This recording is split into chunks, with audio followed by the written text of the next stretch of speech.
Grab your hard hats and listen up, because today we are stepping right onto the job site. Welcome to a brand new explainer. I'm your host, and today we're tackling the beautifully chaotic, overwhelmingly detailed, but completely manageable world of custom home building. We are taking that dream home in your head, mapping it out on paper, and pulling it straight up out of the dirt.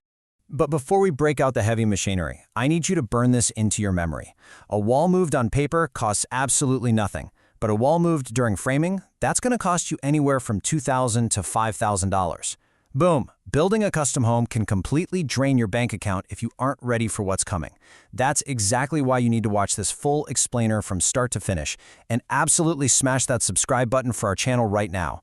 We are going to bulletproof your build, save you thousands, and keep your whole project on track.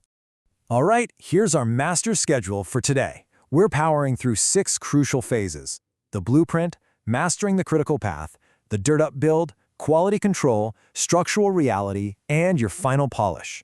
This is the ultimate roadmap from acquiring your lot to passing those final inspections.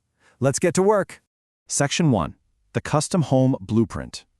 Before anyone swings a hammer, we've got to deal with the financial and administrative realities of getting your project off the ground. A smooth build requires a total team effort, and this matrix from Christian Hart Homes perfectly breaks down who owns what. Notice how your builder handles the municipal inspections and site safety. You should never be wandering an active, dangerous construction site unescorted. But listen, the homeowner has responsibilities too. It is 100% on you to authorize the bank draws and make those final finish selections before the framing is even done. If you miss a deadline, the whole project stalls out. And speaking of preparation, 10 to 15%. Do not ignore this number. This is your mandatory contingency budget. You have to calculate your total budget and lock away 10 to 15% of it for the unexpected. I'm talking about sudden soil issues, crazy material price hikes, or, let's be real, the expensive upgrades you'll inevitably want once you see the house actually taking shape. You're going to change your mind, and you will need cash to do it. Section 2. Mastering the critical path. Let's shift gears into how professional builders manage this giant mountain of overlapping tasks without losing their minds. The pros over at Procore use 2 specific concepts for schedule management: the critical path and float. The critical path is the longest sequence of consecutive tasks with 0 float time. If a task on the critical path is delayed by even 1 single day, your move-in date gets pushed back by a day. Think of framing the roof. You literally cannot put drywall up without a roof. It is critical. But float, that's your flexibility. Landscaping has float. If planting the shrubs takes an extra 3 days, the house still gets finished on time. So how does schedulers actually map this out? It's a 2-step process. Step 1 is the forward pass. They push forward, moving left to right on the schedule to find the absolute earliest start and finish times for every single task. Then, step 2, the backward pass. They pull backward from the final deadline to figure out the absolute latest a task can start without blowing up the whole schedule. Subtract the earliest start from the latest start and you find your float. If that float is 0, boom, you are on the critical path. Section 3. Ground up, the build. Let's translate all this planning into moving dirt. We're drawing on the 20-step checklist from Hughes Development for this part. Let's speed through the chronological sequence. Weeks 1 through 4 are all about site prep, pouring foundation footings, and rough utilities. Then, weeks 5 to 12, the house literally explodes out of the ground. Framing, roofing, getting it dried in with windows. Now, weeks 13 to 20, that gets crazy. This is the rough-in phase for plumbing, HVAC, and electrical. You've got overlapping trades turning the site into a chaotic symphony, occasionally stepping all over each other's toes. Finally, weeks 21 to 30, it actually starts looking like a home, with drywall, trim, and those beautiful finishes. Section 4. Pre-drywall quality control.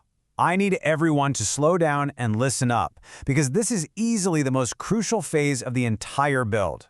This is your very last chance to see the skeleton of your house before the drywall hides it forever. You need intense scrutiny here. Sill plates have to be pressure-treated lumber.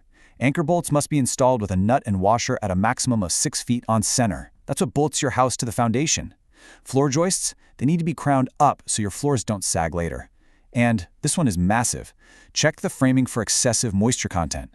If you enclose wet lumber behind drywall, you are trapping humidity and inviting a massive structural mold nightmare into your brand new home. Credit where credit is due. This rigorous checklist comes straight from Lake Country Builders. When you hire a high-quality pro, they don't look at these steps as suggestions. They treat them as absolute law. They are checking for plumb, straight, square, and pulling out warp studs way before a single sheet of drywall goes up. Section 5. Cosmetic versus structural reality.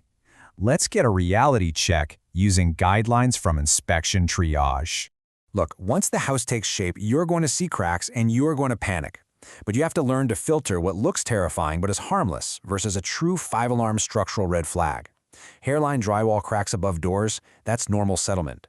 Cracks in a floating garage slab, slabs are supposed to crack as they cure. It's completely fine. But structural failures, stair-step cracks in a block foundation, a sagging deck pulling away at the ledger board, peeling exterior paint hiding soft, rotted wood. Those are failures of the load-bearing systems or the building envelope. That's when you bring in the engineers.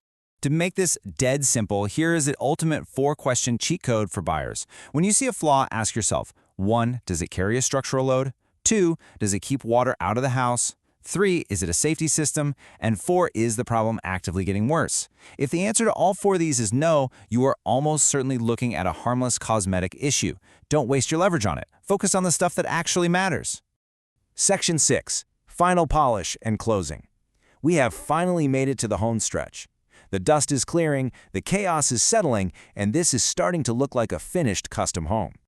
But you cannot get lazy now. During your final pre-closing walkthrough, you need to get ruthless. Walk every single room and document your punch list in writing. Do not just nod and smile. Bring your phone charger and test every single outlet. Flip the switches, run every faucet, flush every toilet, and check those exterior siding gaps to ensure they are properly caulked and painted. Do all of this before you accept that certificate of occupancy, and make sure you walk away with every warranty and manual right in your hands. Well, there you have it. We've covered the financing, mastering the critical path, the dirt-up build, the secrets of pre-drywall, and how to spot a real structural threat. You are now fully armed with the professional knowledge to take total control of your project. So I leave you with one final question. With the critical path mapped out and the structural red flags exposed, are you ready to break ground? Thanks for watching this explainer. Stay focused, build smart, and I'll see you on the next job site.